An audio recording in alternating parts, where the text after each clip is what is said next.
الحمدللہ اے ایسے نعرے جڑے حضور دے غلامہ دی چھاتی دے اندر اور سینے دے اندر ایک جرت پیدا کر دیں، لیکن خدا را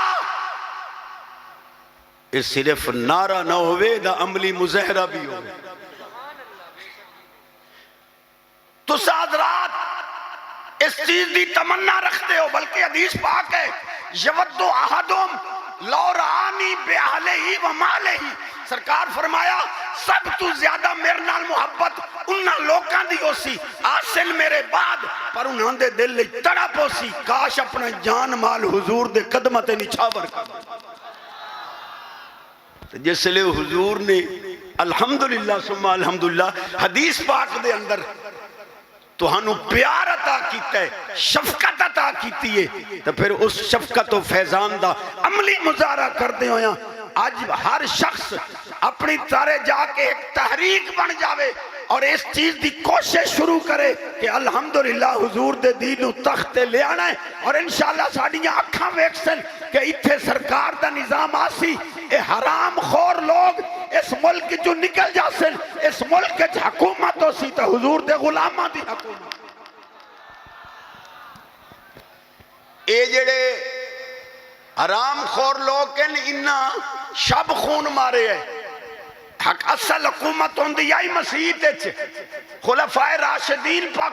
سونے امیر معاویہ پاک، شہزادے امام حسن مجتبہ پاک، انہاں سارے نے حکومت مسیح تے رکھی ہے، بادشاہ بھی ہن وقت دے امام تے خطیب بھی ہن، انہاں وڈیریاں سازش کر کے مسیح تی حکومت بیر کڈیے۔ اس کانفرنس دا پہلا مقصد یہ ہے کہ اسا وہ حکومت واپس مسیح تے چلے آمنی ہے جیڑا وقت دا امام ہو سی وہ وقت دا خلیفہ اور شہنشاہ۔ دل ہے سبحان اللہ یار، لیکن کسے دی رگ پھر کے آج کئی ملائیں پٹڑی تو لاندے ودن، کسے دی رگ پھر کے تو میں بان کھڑی کر کے آخریاں الحمدللہ سنیاں دی سیاست دین دے تابع ہے، دین سیاست دے تابع۔ او بد مذہب لوکن کہ غریب فوت ہو ونجے تو جنازے تو بعد دعا نجائز ہے، چاچے نواز شریف دی گھر والی فوت ہو ونجے تو مرترایا دعا میں ٹھوکی کھلو۔ کیا بات؟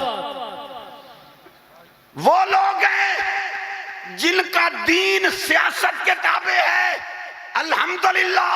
یہ اہل سنت کے پیران عظام اور علماء ان کا عقیدہ یہ ہے کہ سیاست بعد میں ہے، دین پہلے ہے۔ وہی سیاست قبول ہوگی جو دین سے ٹکرائے نہیں بلکہ دین کے تابع ہو کر سچی